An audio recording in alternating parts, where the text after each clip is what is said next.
Alors, bonjour et bienvenue à tous. Il y a encore des participants qui vont nous rejoindre, j'imagine, en cours de route.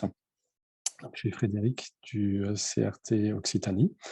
Aujourd'hui, je suis accompagné de Coralie et Nicolas de Google Atelier Numérique, qui vont aussi se présenter et qui vont donc animer cet atelier sur la cybersécurité, comment protéger ses produits numériques. Donc, il s'adresse à vous tous.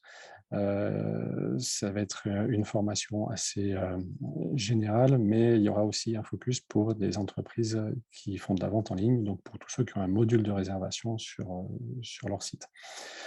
Cet atelier, il s'inscrit dans un programme en fait d'une douzaine d'ateliers avec Google Atelier Numérique. On en fait un par mois. Ceux qui ont l'habitude, vous le savez, vous pouvez participer à l'écrit en utilisant le bouton discuter. Par défaut, vos micros et vos caméras sont fermés, c'est normal, on voit que nous.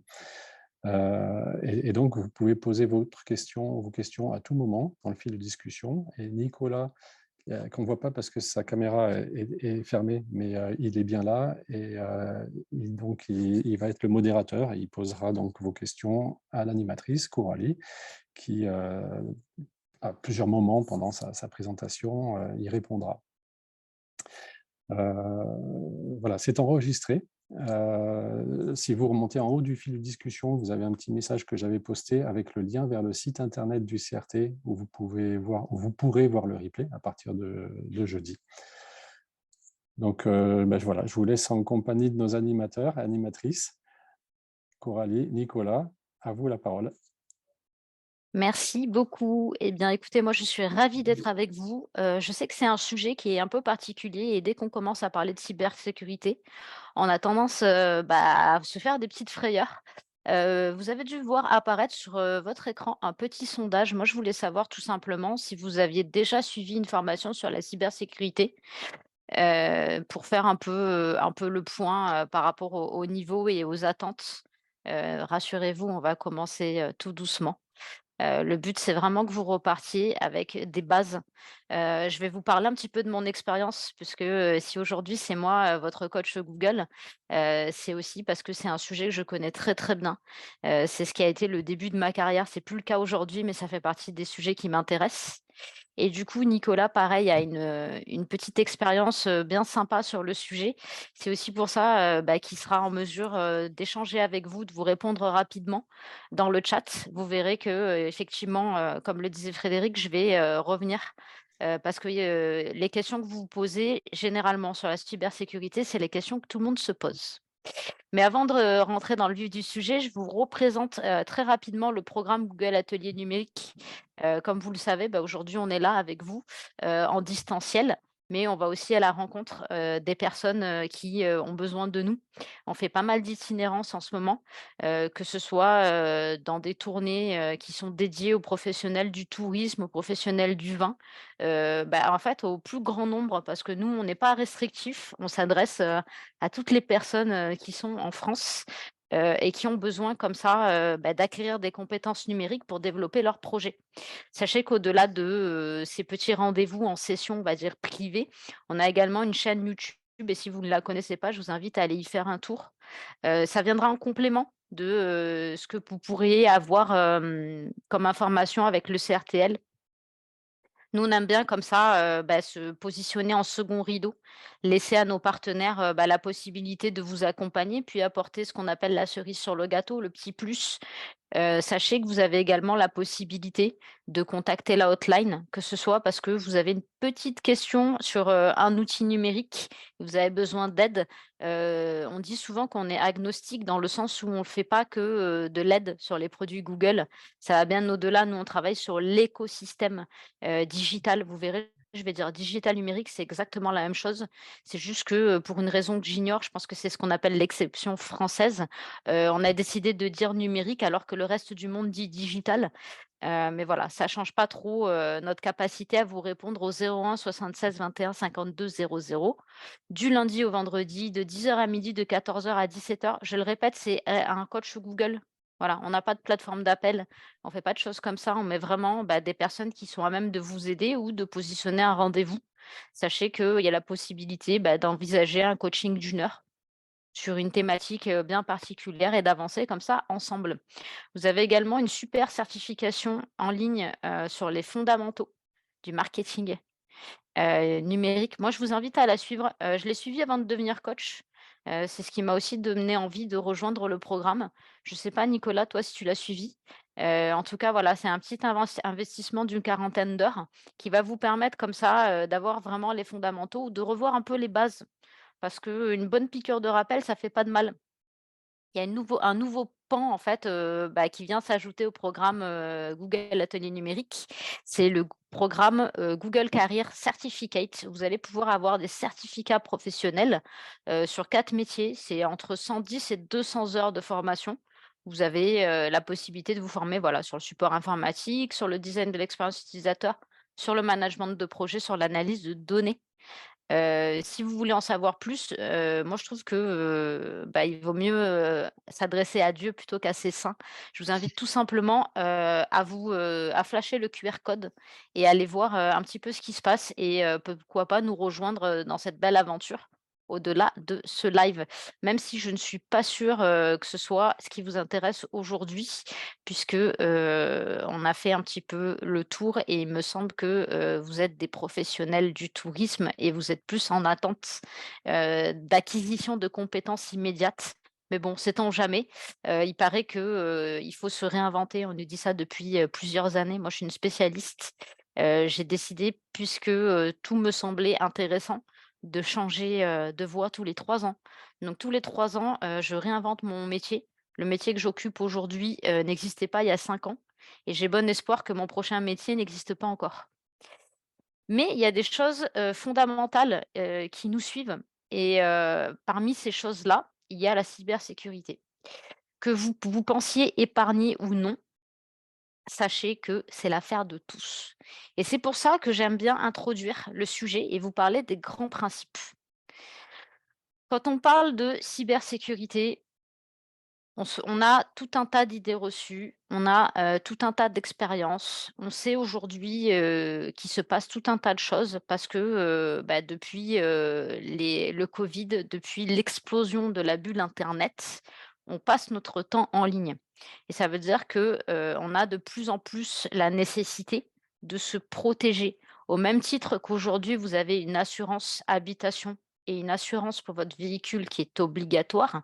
Sachez que, dès que ça va concerner la cybersécurité et donc la cyberdéfense, vous allez être des acteurs et j'aimerais que vous soyez, comme le dit une certaine banque, des acteurs engagés. Voilà. La cybersécurité, je vous donne une définition. Je vous ai mis en gras les mots clés, les mots les plus importants. On va parler de système d'information.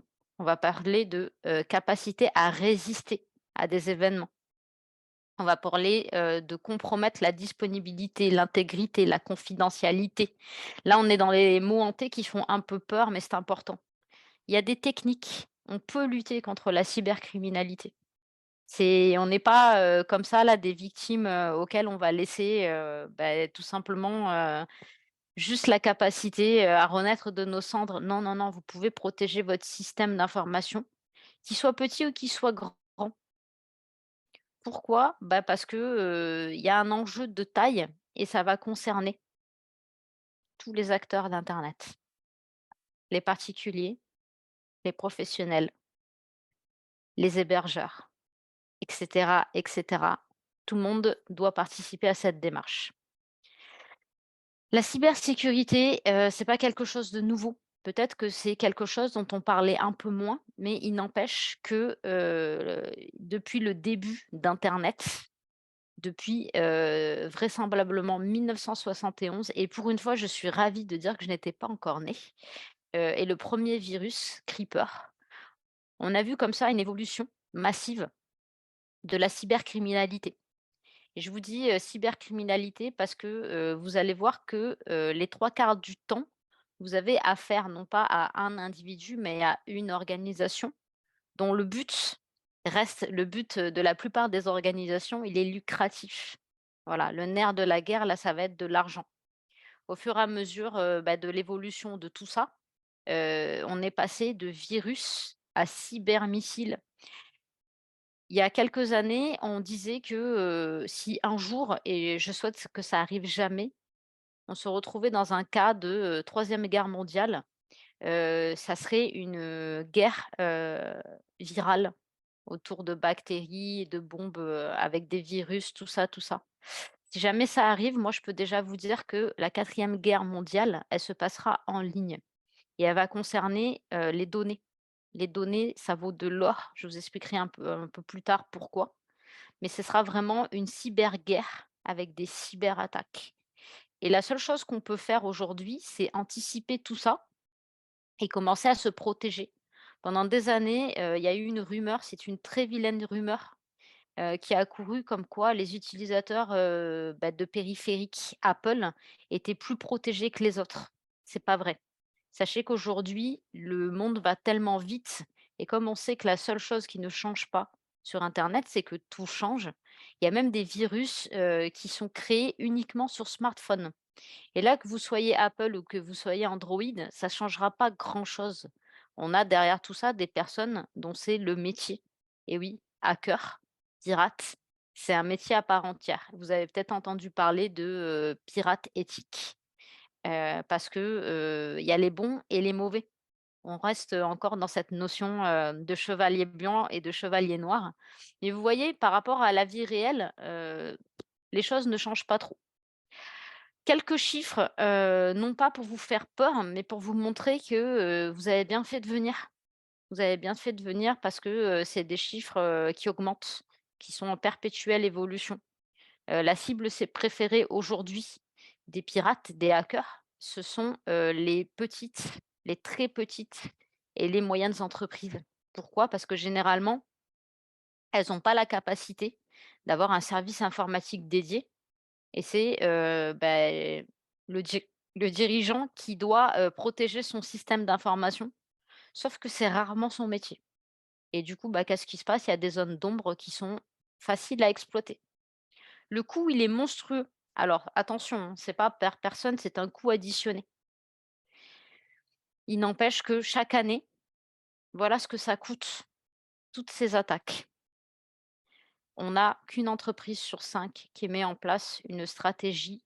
Alors là, on parle de cybersécurité, moi je vous parlerai de cyberdéfense. Ces chiffres-là, on va les revoir parce que, on vous a noté les sources. Vous voyez, il y a du 2017, du 2019, du 2018. Entre-temps, il y a le covid qui est passé. Il y a eu, les étapes de confinement, déconfinement, la naissance, et la montée en puissance du télétravail qui était réservé vraiment à certaines personnes. Les 3 quarts des entreprises françaises étaient, fondamentalement contre. Tout ça, ça a ouvert en fait des nouvelles fenêtres de tir. Alors oui, ça a fait évoluer, notre perception du travail et notre capacité à travailler partout et tout le temps. Mais ça a aussi ouvert des fenêtres de tir pour, toutes ces personnes qui aujourd'hui, cherchent des proies lucratives et souvent une proie, elle est lucrative parce qu'elle est mal protégée. Généralement, dans ce genre d'attaque, et je le dis, en connaissance de cause, je vais vous expliquer ça juste après, on est notre principal ennemi. C'est parce qu'on a fait quelque chose sans s'en rendre compte qu'on a, permis à un cheval de Troie de s'infiltrer dans notre système et qu'on soit une petite, une moyenne ou une grande structure, ça fonctionne toujours de la même manière. Il y a, 2 ans, j'ai un de mes clients qui était pourtant une très grande entreprise, qui s'est retrouvé au cœur d'une cyberattaque. Ce client-là, en principe, tout le monde le connaît puisque, ça lui a coûté, son entreprise, c'est Camaïeu. Camaïeu, marque de textile spécialisée, dans le prêt-à-porter féminin, a essuyé en l'espace de 2 ans un redressement judiciaire et une cyberattaque conséquente. Qu'est-ce qui s'est passé? Il s'est passé que, quelqu'un a ouvert un mail en pensant, recevoir une pièce jointe de la part d'un de ses prestataires et cette pièce jointe, elle était infectée par un cheval de Troie et ce cheval de Troie, il est remonté dans le système d'information et il est venu se greffer dans un des tuyaux qui permettait d'alimenter le site e-commerce. Sans que personne ne s'en rende compte, il a commencé à détourner des données et puis, c'est un peu, comme les Gremlins, si vous avez la référence. C'est que, plus vous les nourrissez, plus ça devient puissant. Et au fur et à mesure, bah, après avoir absorbé une partie des données clients, puisque souvent c'est ce qui est le plus intéressant, il y a eu une montée, en puissance, sans doute une demande, de rançon qui n'a pas été, honorée et un matin, ben, quand les salariés se sont connectés, il y avait plus de système d'information. Tout avait été bloqué.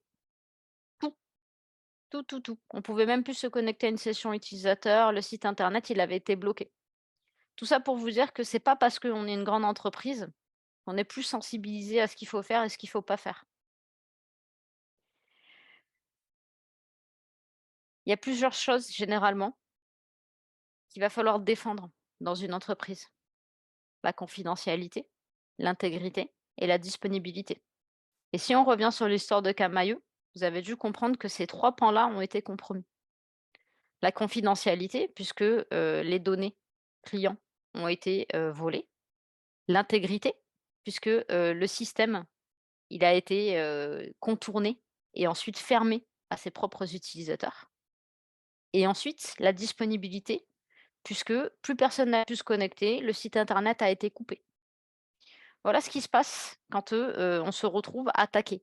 La cybersécurité, ça va permettre de défendre ces 3 dimensions, derrière lesquelles il se cache tout un tas de choses, mais je vous ai simplifié. Les menaces et les risques, ils sont réels. Voilà. Quand vous vous demandez qui peut vous attaquer, avant de vous parler de ça, je vais vous parler de qui peut vous défendre. Si vous cherchez à reconnaître un pirate, quand vous êtes en mer, généralement, c'est une personne avec un cache-œil et une jambe de bois. Quand vous allez être en ligne, on va parler de chapeau. On va parler de white hat, ça c'est les gentils, de black hat, ça c'est les vraiment très mal intentionnés. Il y a un entre-deux, le grey hat, le chapeau gris. Généralement, la différence entre un chapeau gris et un chapeau noir, elle va se faire au niveau des convictions. Un chapeau noir, c'est un hacker qui va agir au nom d'une un chapeau gris, je m'y perds, qui va agir au nom d'une idéologie et on en connaît. On connaît une organisation, le chapeau gris, on la connaît tous, c'est Anonymous.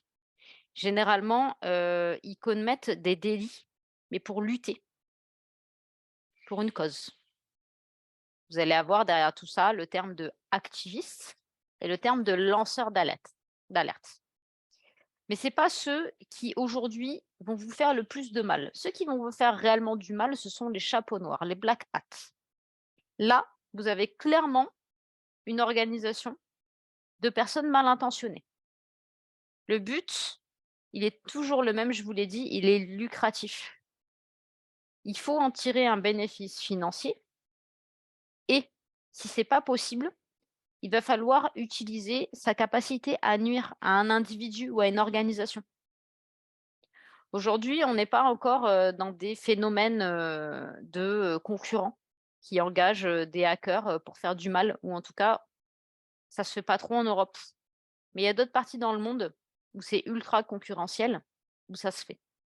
Et là, vous êtes volontairement tenté de regarder du côté des États-Unis, alors que la véritable guerre, elle est du côté de l'Asie.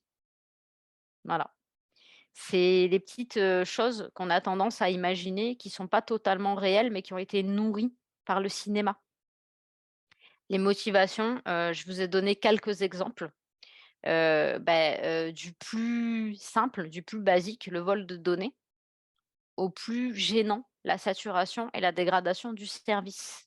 Mais entre tout ça, vous avez l'extorsion, vous avez le chantage, vous avez l'espionnage, vous avez la manipulation et l'influence et vous avez la divulgation et la fuite de données.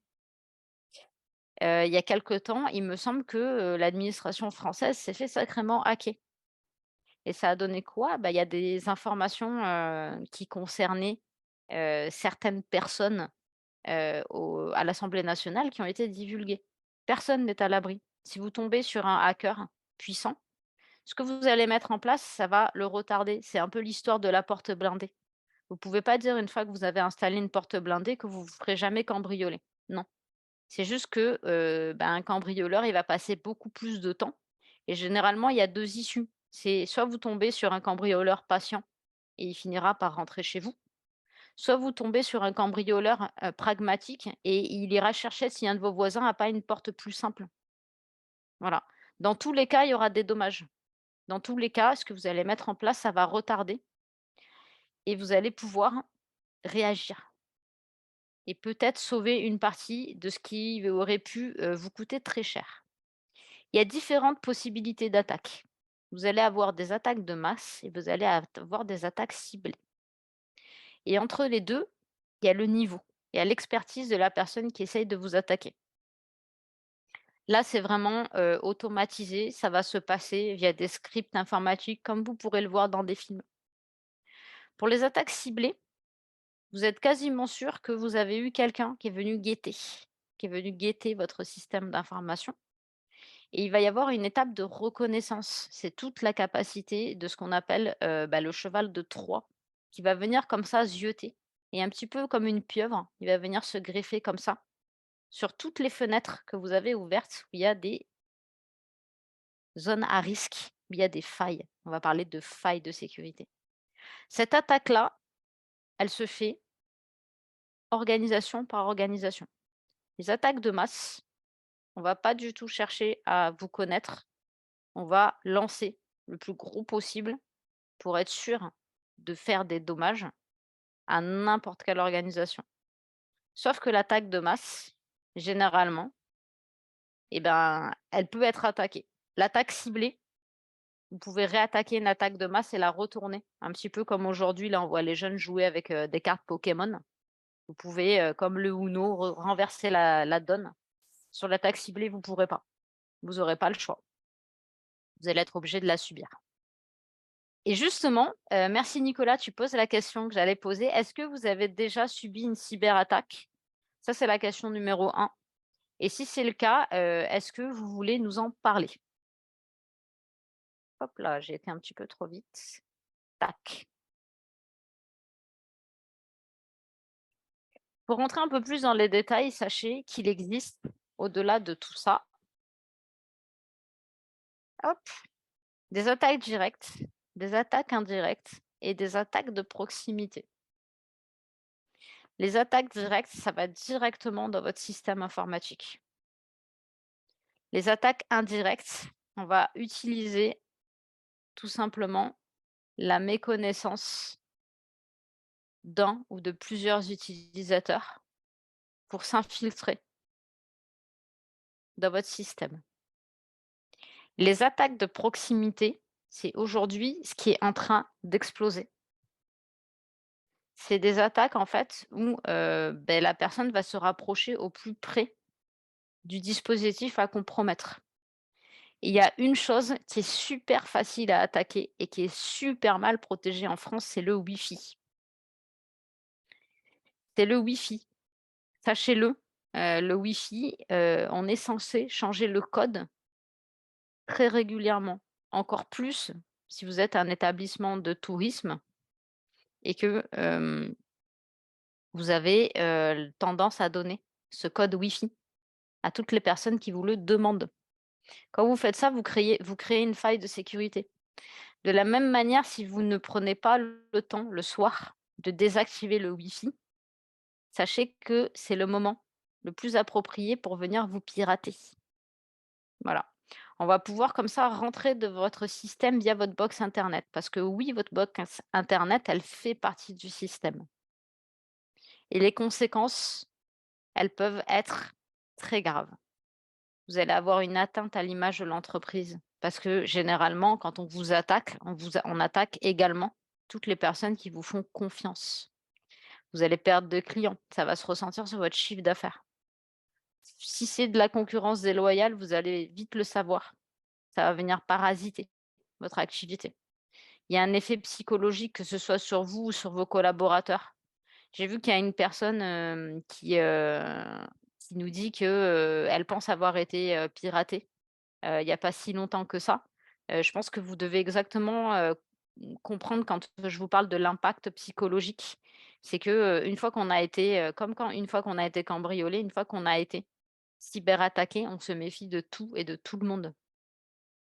Et c'est sur cette partie-là, moi, où je suis, assez nuancée. C'est qu'aujourd'hui, c'est très compliqué de poursuivre en justice et de faire appliquer des sanctions pénales parce que, on a souvent des, hackers qui sont bien plus forts que les services qui sont censés les traquer. Mais ça, c'est une autre histoire. Vous allez, si vous vraiment vous tombez dans quelque chose de grave, vivre un petit peu ce que Camaïeu a vécu. C'est que, la cyberattaque, ça a été un peu, le coup de grâce dans une entreprise, qui était déjà sous respirateur. Voilà. C'est, au niveau de l'activité, ils ont jamais vraiment réussi à s'en remettre. C'est triste, mais c'est comme ça. Les scénarios sont multiples. Aujourd'hui, moi, je vous ai fait un top 6 de, ce que je vois le plus passer et les cas sur lesquels je suis le plus sollicitée. Vous allez avoir, la partie rançongiciel. On va vous demander de l'argent. Vous allez avoir la partie fraude au président. On va se faire passer et ça, j'ai vu des entreprises, vraiment, tomber dans le panneau. On va se faire passer pour un membre de la direction et on va vous demander, comme ça, de débloquer une somme en urgence. Si vous êtes la personne à même de le faire, bah, c'est rare que vous contourniez ou que vous désobéissiez aux ordres de votre hiérarchie. Vous faites le virement, puis vous vous rendez compte beaucoup trop tard que, personne, à part un hacker a besoin de cet argent. Vous pouvez vous retrouver à avoir un site web défiguré. Vous pouvez avoir, des fuites d'informations stratégiques. Vous pouvez vous retrouver à héberger du contenu illicite et généralement ce contenu illicite, c'est de la pornographie, on va pas se mentir. C'est de la pornographie ou alors ça va vraiment tomber sur du contenu, de substances illicites, qui risque, vraiment de vous mettre, dans l'embarras. L'attaque en déni de service, honnêtement, c'est peut-être aujourd'hui ce qui se passe le moins souvent possible. Je l'ai mis parce qu'il y avait la nécessité quand même d'en parler, ça arrive, mais c'est moins fréquent que, de se faire rançonner via un logiciel. L'attaque en déni de service, c'est une attaque, qui a le pour but de rendre un service informatique indisponible et ça va empêcher des utilisateurs légitimes, c'est ce que je vous expliquais pour l'accès au système d'information Camaïeu, de l'utiliser. Ça déjà, il faut avoir, différents services déployés dans une entreprise et du coup, faut vraiment, avoir un serveur informatique dédié, tout ça. Donc pas sûr que vous soyez concernés, voilà. Mais par contre sur le reste, si, c'est vraiment sur, les 5 premiers si. Ça peut vous arriver même si vous avez un tout petit site, même si vous avez vraiment qu'un site vitrine, c'est des choses qu'on constate.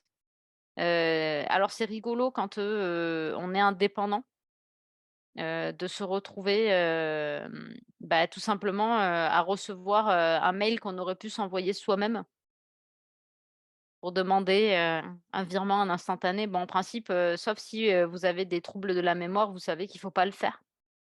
Par contre, sur la capacité à être rançonné via un logiciel, moi j'ai suivi comme ça, justement la dernière fois que j'ai donné, cette formation, j'ai parlé de cette expérience-là qui était assez extraordinaire. Il y a quelque temps, j'ai été, missionnée par un client sur, une réorganisation de son système de management interne et ça tombe plutôt bien parce que quand j'ai pas, mon polo de coach Google, je suis, ce qu'on appelle, une agiliste.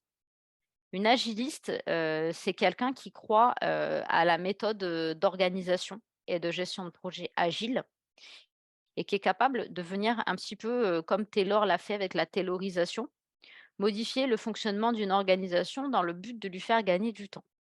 Et donc je suis, missionnée en tant que coach agile pour réorganiser cette entreprise qui venait d'en absorber 2 autres. Et un jour, ce qui devait arriver arriva. J'apprends que, il y a eu une cyberattaque. Et la cyberattaque, elle a été, assez extraordinaire puisque, l'un des 2 dirigeants a reçu un mail lui disant, tout simplement qu'on l'avait enregistré à la son insu, en train de regarder des films pour adultes avec sa caméra allumée, donc dans une posture, vraiment pas, avantageuse pour lui. Et du coup, comme, malheureusement ça faisait partie de ses mauvaises habitudes, il a payé la somme d'argent qu'on lui demandait pour pas divulguer la vidéo. Et en fait, quand il a payé, on lui a redemandé de l'argent et on lui a redemandé de l'argent et on lui a redemandé de l'argent. Et au moment où, c'est remonté jusqu'à mes oreilles, il y avait 90 000 € qui avaient été rançonnés. Je ne sais pas si vous vous rendez compte. 90 000 €, voilà. Tout ça pour, une vidéo qui n'existe sans doute pas. Et quand bien même elle existait, les dommages collatéraux, à mon avis, ils sont bien en deçà de 90 000 €. Mais par peur, par mauvaise connaissance, il a préféré, vider un des comptes de la société. Alors, je peux vous dire que son associé était vraiment pas content, plutôt que, d'assumer sa responsabilité. Et ça, en fait, ça fait partie des petites choses, que les hackers, les pirates, ils connaissent super bien. C'est qu'ils savent exactement, sur quoi appuyer, pour nous mettre dans l'embarras et pour nous faire céder. Alors je vois qu'il y a plusieurs réponses. Oui, effectivement, voilà, de l'hébergement de porno, ça arrive. De l'introduction, dans le compte, de la régie publicitaire Facebook aussi. Pareil pour le blog. Voilà, vous avez tous vécu à différentes échelles. Il n'y a pas eu, d'autres atteintes que, on va dire l'intégrité du compte et peut-être, quelques données, mais en tout cas, vous n'avez pas été rançonnés. Il n'y a pas eu de demande, financière. Si vous vous demandez comment ça se passe au niveau d'un produit numérique qui est bien connu, qui est le site e-commerce. Alors, sachez que, derrière, le site e-commerce, il n'y a pas que, il va y avoir ce système de paiement en ligne, mais en réalité, la cybercriminalité, que ce soit un site e-commerce, que ce soit un site de réservation en ligne, à partir du moment où il y a un dispositif qui va au-delà du site vitrine, c'est la même. Voilà. Les sites, qui, font de l'e-commerce, généralement, ils sont vraiment la cible. Pourquoi? Parce qu'il y a une base de données client et que cette base de données client, en fait, elle vaut de l'or. Elle vaut de l'or, déjà parce qu'il y a tout un tas de données personnelles, mais aussi parce que généralement, il y a des données, en fait, qui sont inhérentes au système de paiement et du coup, il y a la possibilité, de faire du pyramidal et de détourner un peu d'argent de partout. Mais voilà, voilà pourquoi, on parle souvent des sites e-commerce. C'est parce que, il y a une vraie attractivité et pour le consommateur qui va pouvoir faire de l'achat en ligne, mais aussi pour le pirate qui va pouvoir gagner le gros lot. Sur les sites de réservation, il arrive également, qu'on réussisse à, récupérer des données qui sont intéressantes. Le vol de données, c'est devenu quelque chose, de conséquent. Ça a augmenté de 67 en 3 ans. Je ne sais pas si vous vous rendez compte. Il y a tout un tas de choses aujourd'hui qui sont mises en place, côté, on va dire cybermarchand, mais pas que. Heu, Là où vous allez pouvoir sécuriser le paiement en ligne, généralement, vous pouvez aussi sécuriser la réservation en ligne. Ça va vous permettre de maintenir la confiance des clients. Ça va vous protéger.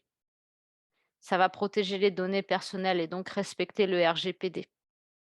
Et ça va vous permettre de vous assurer du fonctionnement continu du site.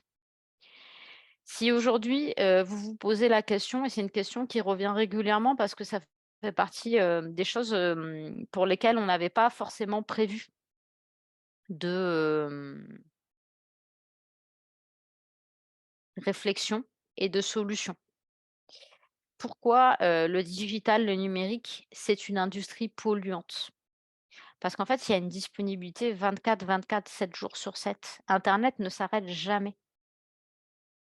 Et du coup, ça veut dire que potentiellement, la fenêtre de tir pour une cyberattaque, elle est en continu et on n'attendra pas que ce soit le meilleur moment pour vous, on va attendre l'opportunité et s'assurer du bon fonctionnement, donc d'un fonctionnement continu d'un site. Il n'y a pas besoin qu'il soit e-commerce.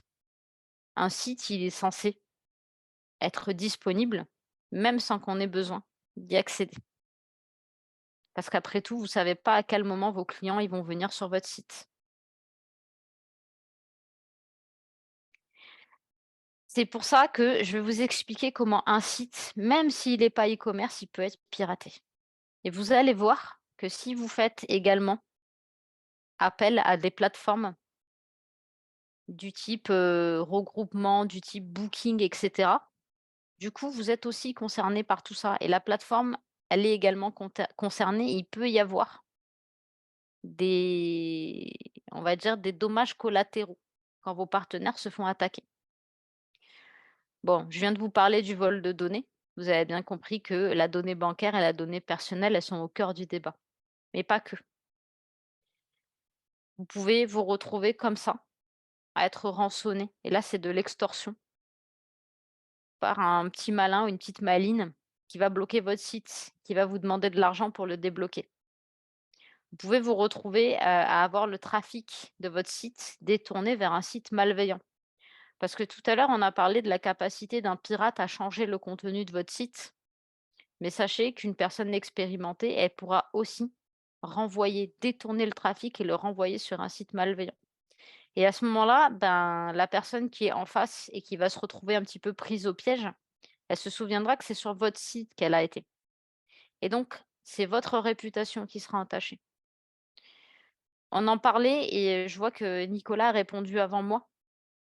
Oui, il y a de la publicité malveillante. Oui, il y a de la publicité qui peut amener vers, des virus. Il faut pas la confondre avec du spam, voilà.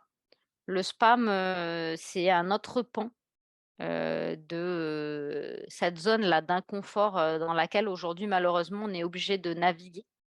Mais c'est pas une cyberattaque, voilà. C'est autre chose,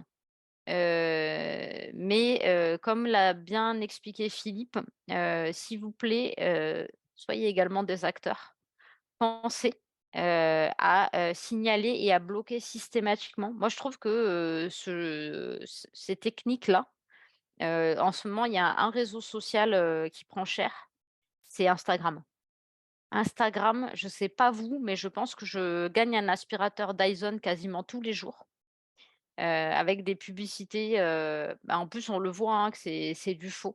J'arrive même pas à comprendre comment ça peut survivre ce spam. Pour la petite info, en fait, le spam, je ne sais pas si vous connaissez son histoire.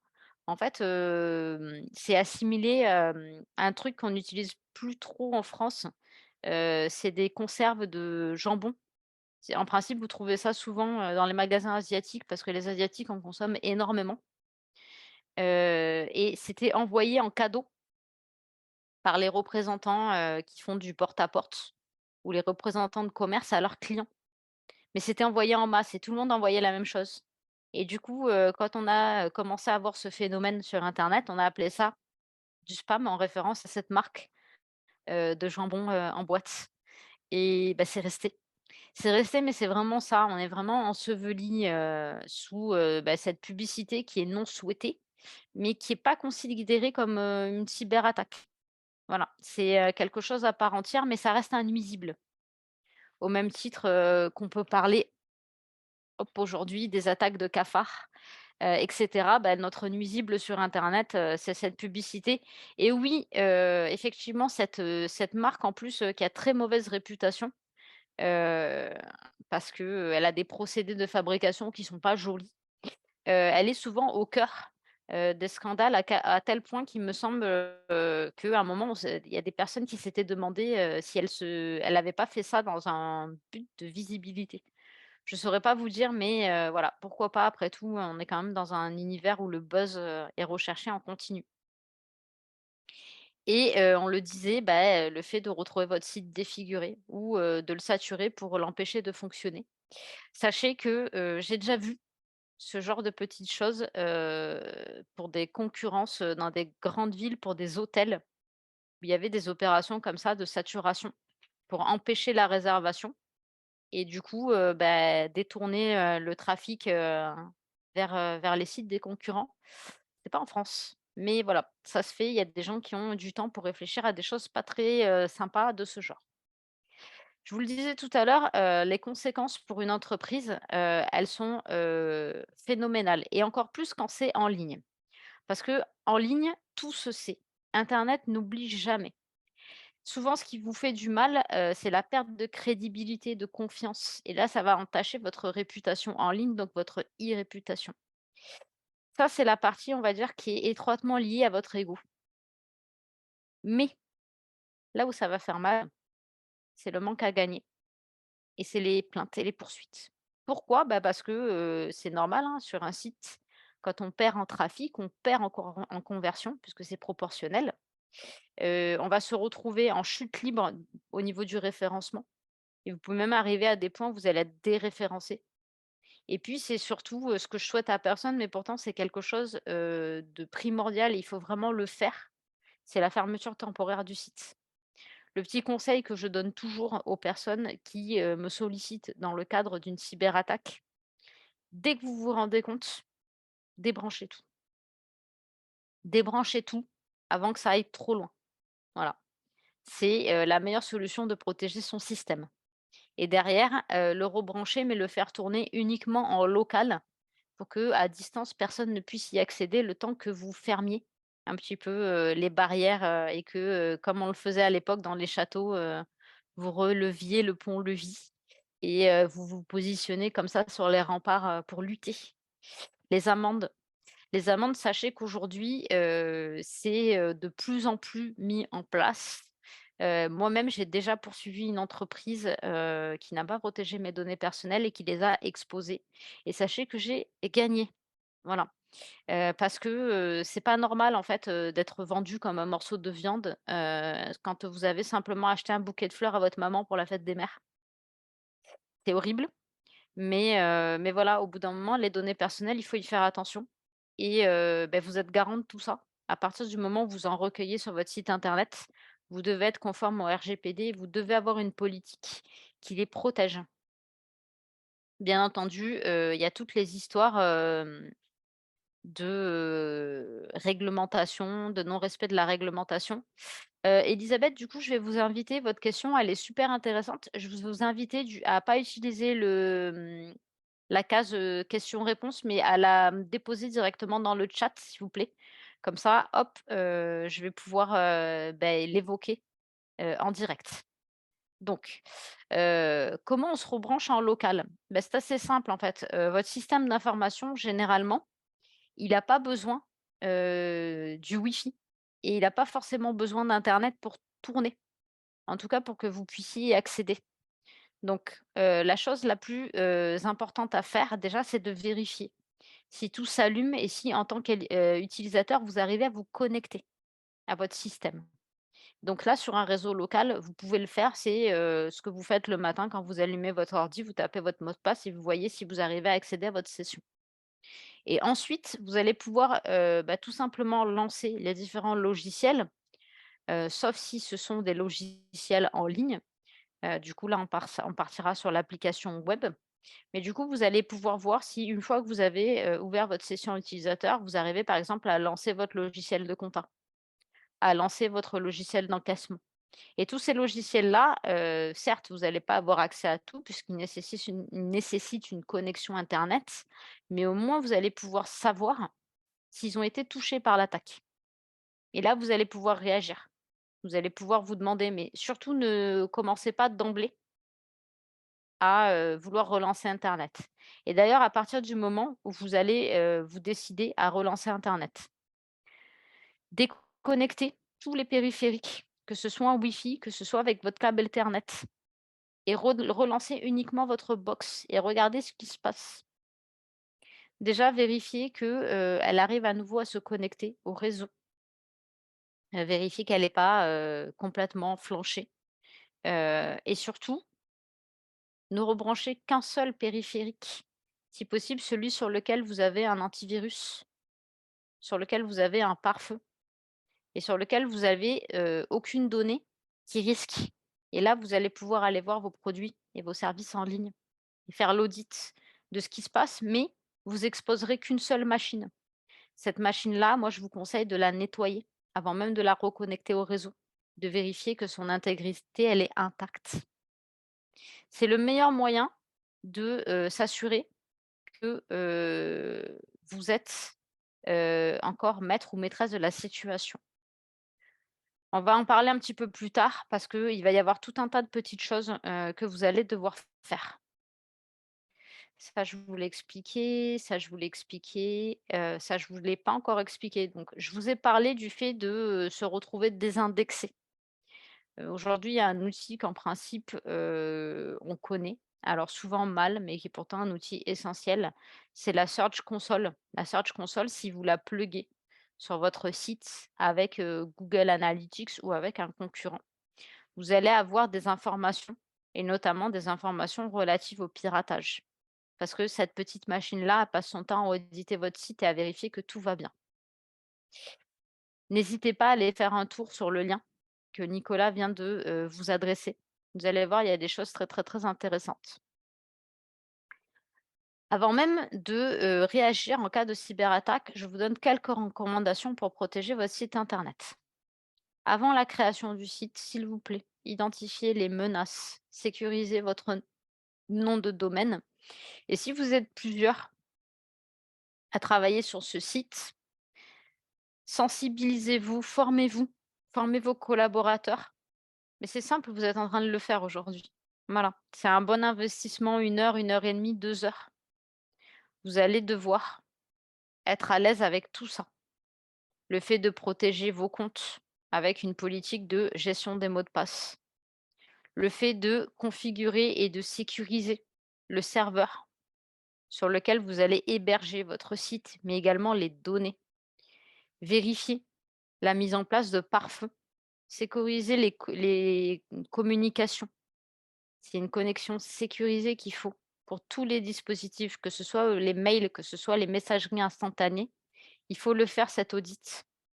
Il faut vérifier qu'au niveau de votre site, vous avez bien déployé la sécurité. Généralement, c'est au travers d'un certificat SSL qui vous permet d'avoir une adresse en HTTPS, mais pas seulement. Là, je vous invite à aller sur le site de la CNIL.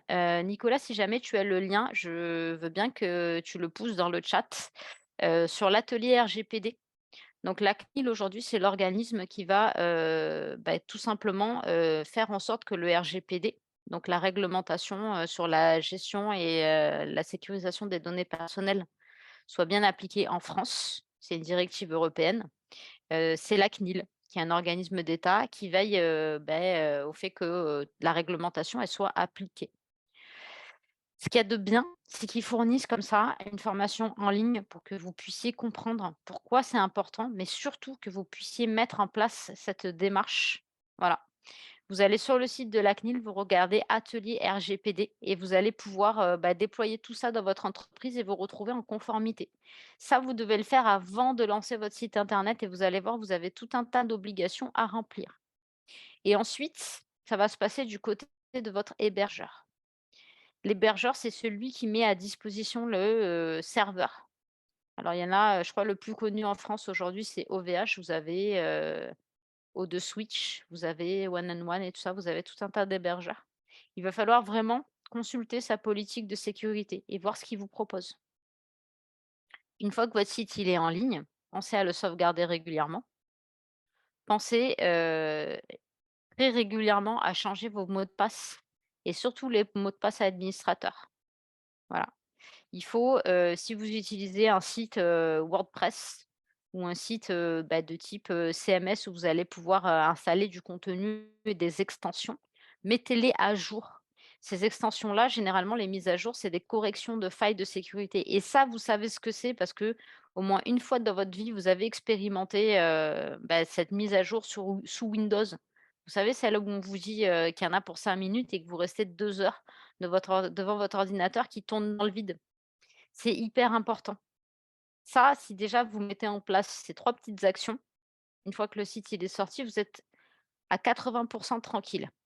Et les 20 qui restent, ça va être de l'activité quotidienne. Ça va être surveiller, analyser, auditer, vérifier.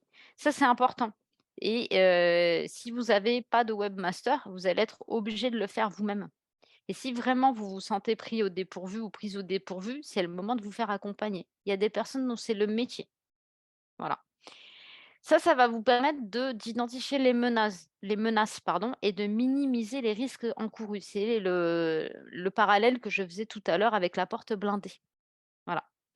Vérifiez, et si c'est pas le cas, mettez en place une charte d'utilisation de l'informatique et une politique de sécurité au sein de votre organisation si vous avez des collaborateurs.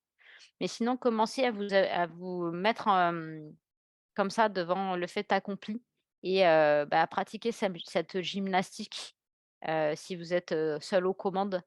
Voilà, c'est important, avant de le déployer, vers d'autres personnes d'être son propre, bêta-testeur. Et comme je vous le disais, n'hésitez pas soit à y consacrer un peu de temps, soit à vous faire accompagner et dans le cas, alors WheezyShop, sauvegarder le site, vous avez la possibilité de faire une sauvegarde, il me semble, depuis votre tableau de bord. Si c'est pas, à vous, que cette option est délivrée, ça veut dire que c'est réalisé par votre partenaire, mais il faut vous en assurer. Cette, sauvegarde-là, elle va vous permettre de faire un retour arrière si jamais vous êtes attaqué. C'est hyper important parce que sinon vous allez repartir de zéro. Parce que sachez qu'un pirate qui a vraiment envie de vous nuire, il va effacer votre site et vous allez vous retrouver si vous n'avez pas fait de sauvegarde, à tout recommencer de zéro et ça a un coût qui est important. À voir, directement avec, depuis le site WheezyShop, à regarder aujourd'hui, ce qui vous est proposé dans le cadre de votre contrat. Sachez qu'il existe, des assurances qui couvrent les cyber-risques, mais, parce qu'il y a toujours un mais quand on parle d'assurance, aujourd'hui, les coûts, ils sont trop importants pour des petites structures. Voilà, va falloir attendre un petit peu, de voir, un petit peu comme, on a vu là, des mutuelles, pour les indépendants ou pour les petites et les moyennes entreprises, naître, où on a vu comme ça là des choses qui permettent, d'avoir accès à certains services à un coût raisonnable. Il va falloir attendre parce que, pour le moment, ces assurances-là, elles sont, réservées à des très grandes entreprises qui ont la capacité de se dire que peut-être cet argent-là, il sera, jamais utilisé puisque, il est possible de ne jamais être attaqué. Il y a plusieurs petites, choses que, vous pouvez demander si vous faites appel à un partenaire pour une prestation externalisée. Il y a les tests d'intrusion pour vérifier la résilience du site. Vous avez, tout ce qui est, vérification des respects des standards et de, la réglementation. Vous avez, ce qu'on appelle en fait, la supervision. C'est ce qui va, tout simplement concerner, le fait de surveiller régulièrement l'activité, sur le site. Et vous avez des choses un peu plus poussées avec la mise en place d'alertes et de notifications suite à un comportement suspect. Très honnêtement, les 2 dernières, petites choses, vous pouvez les faire vous-même. Et je vous le disais, tout à l'heure, je vous parlais des coachings de Google Atelier Numérique. Concrètement, là, c'est 2 typologies de besoins sur lesquels on peut vous accompagner. Voilà, vous montrer comment, il faut s'y prendre pour, surveiller le bon fonctionnement d'un site et comment vous pouvez, à l'aide, de la Search Console, mettre en place des alertes et des notifications, en tout cas comprendre celles qui sont remontées. On vient de, vous transférer le numéro dans le chat. N'hésitez vraiment pas, c'est vraiment 2 petites choses sur lesquelles, vous pouvez très rapidement monter en compétences. Je vous ai mis, les règles d'or. Alors, ça ne concerne pas que les sites e-commerce, c'est ce que je vous ai dit en introduction. Mettez en place un système de sauvegarde ou vérifiez que vous en ayez un qui soit mis en place et faites des mises à jour régulières. Vérifiez auprès de votre hébergeur que, toutes les options standards de sécurisation de votre site ont été déployées, s'il vous plaît. Sécuriser les accès. On met en place une politique de mot de passe et à chaque fois que cela est possible, la double authentification. Vous, ou vos collaborateurs, essayez de vous sensibiliser et de vous former sur les enjeux, les risques de la cybersécurité. Tout ce que je vous ai dit aujourd'hui, je vous souhaite que, ça vous serve alors, pas dans l'immédiat, mais le jour où vous en aurez besoin, vous ayez comme ça là une petite base, de connaissances sur laquelle vous allez pouvoir vous appuyer. Quand on subit une cyberattaque, c'est comme un cambriolage. Même si on est préparé, on est toujours pris au dépourvu. Sachez-le. Quelques ressources, il y a un site qu'on aime tout particulièrement, aux ateliers numériques, c'est ce dispositif national, qui s'appelle, cybermalveillance.gouv.fr qui a été fondé en 2017. Très honnêtement, moi j'ai pas trouvé mieux pour le moment. Vous avez énormément, d'informations. Hop, j'ai été beaucoup trop vite, tac. Sur ce site-là, vous allez avoir de l'assistance en cas, comme ça, cyberattaque ou de cybermalveillance. Vous allez avoir des fiches, en fait, qui vont vous permettre comme ça d'être mise en relation, d'avoir des conseils. Vous allez avoir, tout ce qui est, contenu sur la prévention, la sécurisation numérique, encore plus détaillé que ce qu'on vient de se dire. Moi, là, le but, c'était vraiment aujourd'hui, que vous ayez des bases, moi j'appelle ça, de mettre le pied à l'étrier et ensuite c'est vous qui décidez si vous avez besoin de renforcer tout ça. C'est intéressant, voilà, de savoir un petit peu, ce qui se passe. Je pense que la partie dont on a parlé là, sur le spam, sur les réseaux sociaux, il y a des fiches, voilà, qui vous apprennent, ou qui, vont vous conforter dans le fait que vous faites, la bonne chose. Vous avez une partie alors, cette partie-là, allez-y, vraiment, l'esprit léger. L'observatoire de la menace numérique, je vous le dis. Si vous avez tendance à être un peu anxieux ou anxieuse, n'y allez pas. Pourquoi? Parce que, il y a des remontées d'informations sur ce qui se passe, voilà, sur ce qui est vécu et que, le but c'est pas de vous plonger, dans une peur absolue, c'est de vous informer.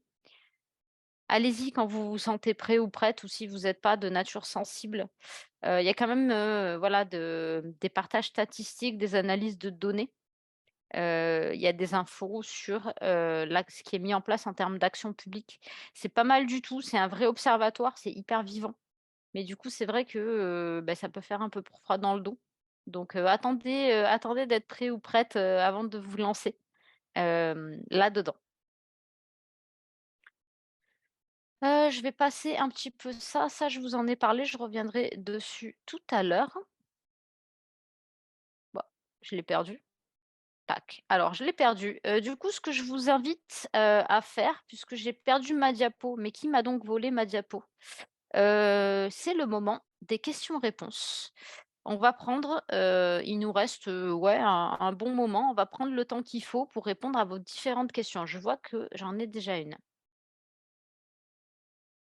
Alors, pour répondre à votre question, Elisabeth, sachez que le petit site internet que vous allez créer à partir de votre fiche d'établissement, c'est vraiment un site basique. Moi, généralement, ce site-là, je l'utilise pour vérifier s'il y a la nécessité ou non de créer un site internet et je vais vous expliquer pourquoi je fais ça, parce qu'un site internet, on va pas se mentir, quand on veut un beau site, qui réponde à nos attentes, ça a un coût et ce coût-là, on n'est pas tous et toutes en mesure, au lancement d'une activité, même en pleine activité, en mesure de le payer. Moi, je vous donne un exemple, ça fait un petit moment que, mon entreprise existe et j'ai toujours pas de site internet parce que, je me suis rendu compte que le coût par rapport, à ce que ça allait me rapporter était tellement moindre que j'ai décidé d'investir cet argent dans des formations et du coup de me former sur des nouvelles technologies plutôt que d'investir du temps dans la création puis après la mise à jour d'un site internet. Néanmoins, au niveau de la sécurisation, ça va vous permettre, non pas, de vous sécuriser, mais d'un peu moins vous exposer. Mais Encore une fois, personne n'est infaillible et du coup, le jour où votre compte, Google et généralement ce qu'on vient chercher un petit peu, c'est votre adresse mail. Si elle est compromise, sachez que, si c'est cette adresse mail qui est admin de votre fiche Google et donc du site internet, elle sera compromise aussi. Donc ouais, vous allez, c'est un demi pas, pour se protéger, mais je pense pas que ce soit, celui le plus évident.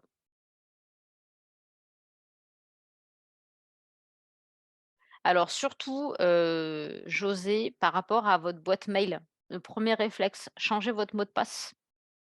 Vérifiez, tous les appareils qui sont connectés, déconnectez-les tous sauf celui que vous utilisez et surtout, surtout, si on vous réclame de l'argent, ne payez pas, allez porter plainte. On ne peut pas, comme ça là, extorquer de l'argent, sous n'importe quel prétexte.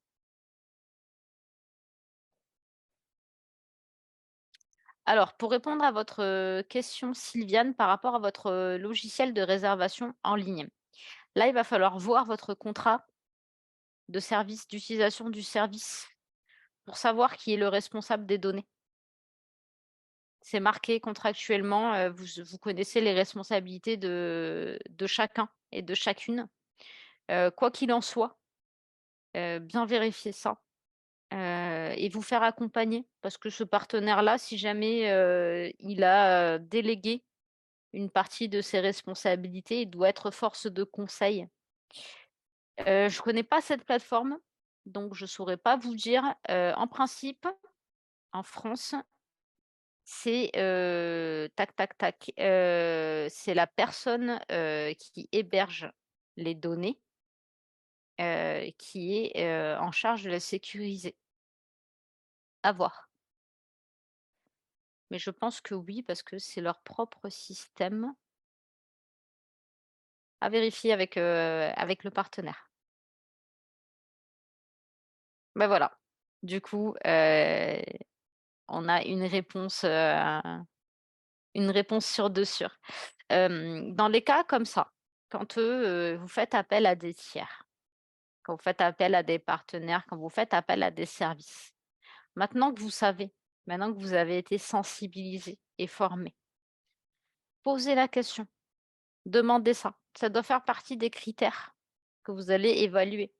Effectivement, si demain, un partenaire vous met à disposition ce type de service et vous dites que vous êtes responsable des données, en principe, ça doit vous faire tiquer parce que vous avez aucun accès technique et donc ça va être vraiment très compliqué si jamais il se passe quelque chose de prendre vos responsabilités. D'accord et du coup, Nadine, pour répondre à votre question, donc c'est votre, channel manager, qui va être, responsable, des données. Par contre, le nom de domaine, il est à votre nom, à vous, ou il a été acheté par votre, partenaire? Ça, c'est important. Moi, je vous donne un conseil, toujours, toujours, toujours votre nom de domaine, le mettre à votre nom, l'acheter vous, en personne et ensuite déléguer des accès à votre partenaire, au channel manager, peu importe. Mais ça doit toujours rester votre propriété. Très bien, parfait. Du coup, vous pouvez aller voir, vous pouvez demander, tout simplement à votre channel manager si tout a été mis en place, pour sécuriser le nom de domaine. En principe, oui, il n'y a pas de doute là-dessus. Elisabeth, pour répondre à votre question, est-ce qu'une adresse Gmail est plus sécurisée qu'une autre adresse mail? Non, clairement non. C'est, vous qui allez devoir vous assurer que, vos emails, ils sont sécurisés. Mais c'est pas parce que, vous allez, chez Gmail que vous êtes plus à l'abri. Vous êtes à l'abri à partir du moment où vous allez mettre en place des actions qui vont vous permettre de vous mettre à l'abri. C'est pour ça que je vous ai parlé du fait d'être acteur de votre cyberdéfense. C'est parce que systématiquement, quand vous allez être confronté à des choix, c'est aussi votre capacité à faire les bons choix et à agir qui va renforcer votre sécurité. Et ça, c'est quelque chose que vous devez garder à l'esprit et ça va s'appliquer à quasiment tout ce que vous allez mettre en place sur, l'écosystème, digital numérique. C'est que systématiquement, Il va y avoir le service qui va être mis à votre disposition, ce que vous allez en faire et donc la manière dont vous allez le sécuriser. Pareil, c'est pour ça que je vous dis quand vous vous adressez à tel ou tel prestataire, de création de site internet ou, de services de réservation en ligne, prenez le temps d'analyser, de poser des questions, de vous informer sur la manière dont les données, elles sont sécurisées. Sachez qu'il y a un pan, en fait, aujourd'hui du RGPD qui est méconnu et qui est pourtant essentiel. On est responsable du respect de la réglementation de ses partenaires. Donc vous ne serez pas, comme ça, pointé du doigt s'il y a une faille technique. Mais si le partenaire, il n'est pas conforme au RGPD, vous encourez les mêmes, problèmes que lui, si jamais il y a un non-respect. Ça reste une réglementation. C'est la même histoire de, passer au feu orange ou, prendre le risque, de se faire rentrer à l'arrière de la voiture. Il y a une question, en fait, de logique et de cohérence, mais la responsabilité, ce sera toujours la même. C'est vous qui êtes au volant de votre voiture. Bah, là, c'est pareil, c'est vous qui êtes aux manettes de votre système informatique, de vos produits numériques. Donc réfléchissez et n'hésitez pas à intégrer ça dans votre réflexion de base. Est-ce que j'ai besoin de cet outil? Oui, non. Est-ce qu'il a un niveau de sécurité, suffisant, pour me mettre à l'abri, pour mettre à l'abri les personnes qui vont me faire confiance? Et cetera, et cetera. Ce qu'il y a de bien, je vous le dis en fait, par rapport à tout ça et je vous le dis d'expérience par rapport à, tout ce qui va être, plateforme de réservation et cetera, c'est que ce sont des entreprises, professionnelles qui connaissent bien leur métier et généralement, les solutions de réservation, mais aussi les solutions de paiement, elles ont, comme ça, déjà mis en place les bonnes pratiques. Donc vous êtes quasiment sûr qu'en faisant appel, à ce type de partenaire, de prestataire, vous êtes dans les clous. En attendant qu'il y ait d'autres questions, tac, je continue à dérouler, ma petite présentation. Si vous avez envie de découvrir notre chaîne YouTube, si vous avez envie, d'aller consulter nos tutos, n'hésitez pas, vous avez un super QR code à scanner, via votre smartphone. Vous allez pouvoir avoir accès à tout ça. On parle un peu de tout. On parle, on en a parlé vite fait tout à l'heure, de fiches d'établissement, et cetera, et cetera. Alors non, pour les éditeurs de sites qui proposent pas de sauvegarde du site en interne, c'est tout simplement parce que ça fait partie, des actions qui sont, de votre responsabilité et généralement, c'est parce que vous avez accès à, un petit outil, une petite interface qui va vous permettre de la réaliser cette sauvegarde. Voilà. Mais c'est pas parce que, c'est pas pris en charge que ça existe pas. C'est que, tout simplement, il y a une partie, qui reste à votre charge. Alors non, parce que, McAfee, ça va protéger, un ordinateur. C'est vraiment un appareil, enfin un appareil, une application, d'antivirus. Mais, le Wi-Fi, là, ça va vraiment être, de l'administration réseau. C'est pour ça que déjà, 1er conseil, sécurisez toujours votre Wi-Fi. Ne mettez pas un Wi-Fi libre d'accès. Mettez un mot de passe et surtout, changez le mot de passe régulièrement. Vraiment régulièrement, voilà, moi je serais d'avis de vous dire, tous les 3 mois, vous le changez, vous le renouvelez, vous le mettez sécurisé. Donc, sécurisé, c'est, faire en sorte qu'il y ait, des chiffres, des lettres, des majuscules, des caractères spéciaux pour que ce soit bien alors je suis désolée, hein, ça va être pénible, hein, mais, il faut bien expliquer aux personnes à qui vous allez le donner que c'est aussi comme ça, qu'elles risquent pas de se retrouver dans l'embarras dans une cyberattaque. Moi, je vais vous dire une autre chose par rapport à tout ça. Je sais, je sais que, aujourd'hui, c'est devenu quelque chose, de primordial, que, vous avez, généralement des personnes qui vous demandent accès au Wi-Fi. Mais, on a l'avantage, c'est que, les êtres humains dorment, en tout cas les 3 quarts et ceux qui dorment pas aimeraient dormir. Il y a des moments où vous allez pouvoir faire des coupures. Moi, je sais que, pour mon activité professionnelle, j'ai décidé de couper internet de 1 heure du matin jusqu'à 7 heures. Donc il y a rien qui tourne. Pendant ce temps-là, c'est mon réseau local qui va tourner. C'est mon réseau local qui va faire mes sauvegardes. Mais ça va surtout éviter que pendant ces phases-là d'ultra vulnérabilité, il y ait quelqu'un qui m'attaque. Pensez-y parce que vous ferez aussi du bien à la planète. Ça évite de faire tourner des services dont personne ne se sert. On va partir du postulat que si vraiment vous avez, des personnes qui sont, hébergées, dans un gîte ou dans une chambre d'hôtel, qui ont besoin d'internet entre, 3 et 4 heures du matin avant de se servir de leur 4G. Si la 4G passe, sinon, ouais, je sais, ce sera pas facile. Mais voilà, faut y penser, c'est un moyen tout simple et de faire de l'éco-responsabilité et de protéger son système d'information. Je vous remets, le QR code, pour les certificats Google. N'hésitez pas à aller y faire un tour. Voilà, ça pour l'instant, il y a ça. Peut-être qu'un jour, il y aura d'autres métiers, qui seront disponibles.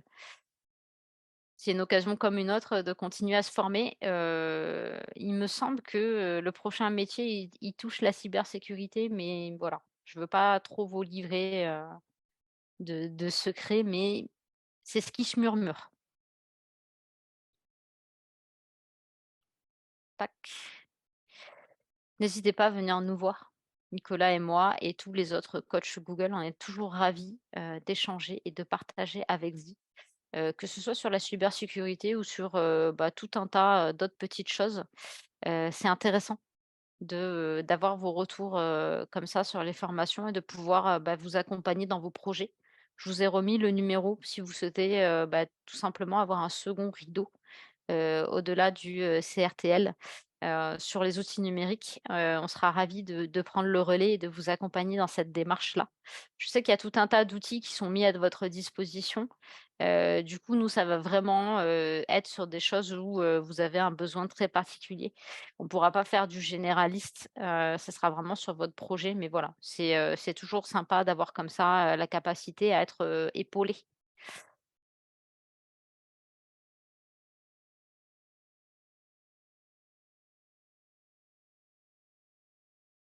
Déjà, si vous avez mis un pour répondre à votre question Nadine, si vous avez mis un mot de passe, c'est déjà une bonne chose. Comme je vous le disais, changez-le régulièrement. Changez-le régulièrement. Je ne sais pas qui est votre prestataire pour cette, box internet premium, mais en principe, on a dû vous donner un accès en administration. Regardez, régulièrement quels sont les périphériques qui sont connectés et déconnectez-les manuellement, vous pouvez le faire. Et du coup, ça va être un point en plus, voilà, de vous dire, tous les mois, vous effacez les périphériques et vous les auditez, vous allez vite vous rendre compte, s'il y a quelque chose qui vous paraît un peu bizarre. Mais c'est déjà une bonne chose d'avoir créé un mot de passe. Ah là là, Gilles, j'attendais, le moment où on allait nous parler de l'intelligence artificielle puisque, c'est, un sujet qui a le vent en poupe. Et l'intelligence artificielle, déjà, ce qu'il faut savoir, c'est qu'elle ne sait que ce qu'on lui a appris. Donc, s'il y a pas des petits malins, qui l'utilisent à mauvais escient, en principe, on est à peu près rodé pour, tout ce qui va être cyberattaque. Sauf que vous savez comme moi, c'est la même histoire que les radars pédagogiques, il y a toujours des gens qui détournent. Nous-mêmes, on est, les pros pour avoir un téléphone portable qui nous sert à téléphoner, qui nous sert de réveil, qui nous sert à regarder la météo, à lire les infos, à regarder Netflix. Donc ça arrivera, mais toujours pareil, cette intelligence artificielle, elle n'apprendra que ce qu'on veut bien lui apprendre.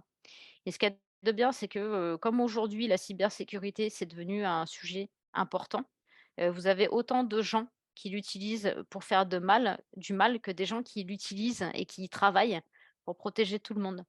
Donc on gagnera toujours, la guerre, alors peut-être, des fois avec un peu de retard, mais je pense pas que, l'intelligence artificielle, sauf si vraiment elle tombe entre de très mauvaises mains, et à ce moment-là, on viendra taper à notre porte en cherchant Sarah Connor, on sera bien embêtés. Moi, je me plais à croire que, on va apprendre de nos erreurs et qu'on saura, utiliser le machine learning, à bon escient. Donc pour faire plus de cyberdéfense que de cyberattaque. Le fait est, c'est que, le QR code que vous donnez, pour vous connecter, pour les connecter du coup, je pense, au Wi-Fi. Quid? Qu'est-ce qui se passe, si ça tombe entre de mauvaises mains? Ah! si parmi, ces locataires, vous avez un cyber, pirate. Voilà. C'est en principe, vous avez, dans ma réponse, la réponse à votre question. Il faut le changer régulièrement. Changez-le régulièrement et comme je le disais, n'hésitez pas à auditer, sur l'interface d'administration de votre box, qu'est-ce qui est connecté et depuis combien de temps et pourquoi.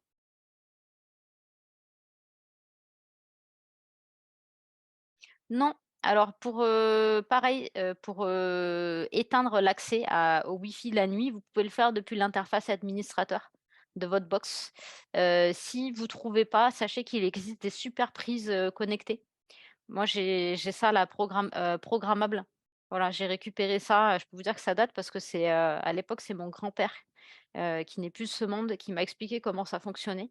C'est hyper pratique puisque, ça vous permet comme ça, de positionner les différents jours de la semaine et les heures et du coup, de vous dire que peut-être vous serez un peu plus souple à aller le week-end parce qu'on est tous pareils, quand on assiste, comme ça à une petite soirée, à un repas et que c'est un peu pénible, on va aller sur internet. Donc, essayez de voir, comment vous pouvez organiser ça, sinon depuis l'interface, d'administration de votre box, vous pouvez le faire.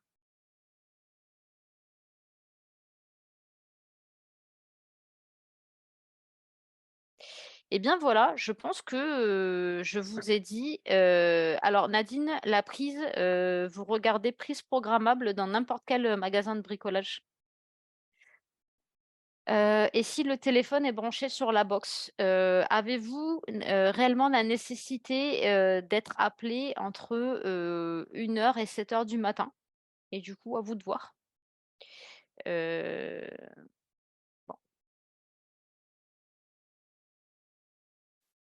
comment ça, pas de téléphone? Je suis désolée, je comprends pas, voilà, mais n'importe quel magasin de bricolage, vous allez, sur prise programmable ou dans le rayon directement et vous avez les infos.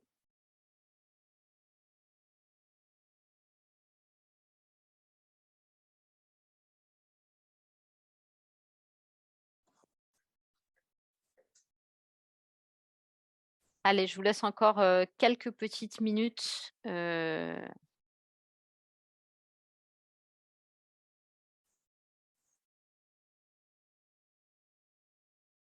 j'ai pas compris, Nadine, du coup, cette histoire de téléphone fixe. Dans tous les cas, les prises, programmables, elles se mettent, sur les prises murales standard.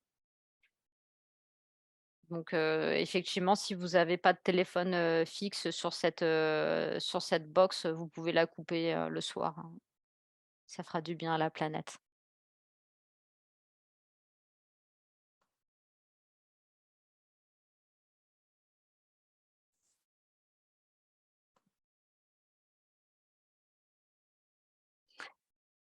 J'étais sûre, j'étais sûre que tu allais chercher un lien comme ça, Nicolas, je le savais, je le sentais, que tu étais parti à la recherche, de prises connectées.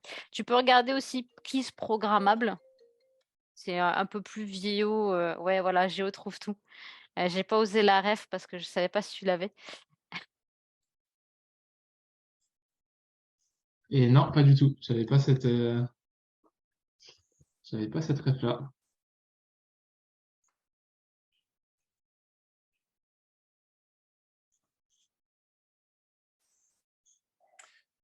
Il nous reste encore 2 ou 3 minutes avant de clôturer l'atelier, s'il y a quelques dernières questions. En attendant, moi, je vous poste aussi le lien vers le site pro du CRT. C'est là où vous pourrez retrouver le replay de cet atelier. Et c'est là aussi où vous avez d'ailleurs le programme avec l'ensemble des ateliers. Le prochain, c'est le 17 avril avec The Hotel Club sur la fidélisation client. Donc, vous pouvez aussi vous inscrire sur le site pro du CRT avec le lien que je vous ai posté. Je ne vois pas d'autres questions dans le chat. Bon, un grand merci à vous deux, Coralie et Nicolas. C'est très intéressant. Il y a sûrement plus de questions qui se posent après qu'avant. Mmh. Je pense que c'est demain une fois la prise de recul, il va y avoir beaucoup de questions. C'est ça, et notamment quel est le temps ou le budget que je peux consacrer à la sécurité de mon système par rapport aux risques que j'encours. On a bien compris que même pour les petits hébergeurs qui étaient nombreux à suivre ce webinaire, l'exposition est importante à partir du moment où tous vous avez un site, tous vous faites presque tous en tout cas des réservations en ligne. Et tous vous accueillez des clients qui se connectent à un réseau bien souvent non sécurisé. J'en fais souvent l'expérience quand je me déplace. Donc voilà, le champ des choses à faire est assez important. Je vous propose de clôturer le webinaire. Il n'y avait pas d'autres questions. Donc merci à tous pour votre participation. Merci Coralie et Nicolas. Et au 17 avril pour le prochain sujet. Merci beaucoup.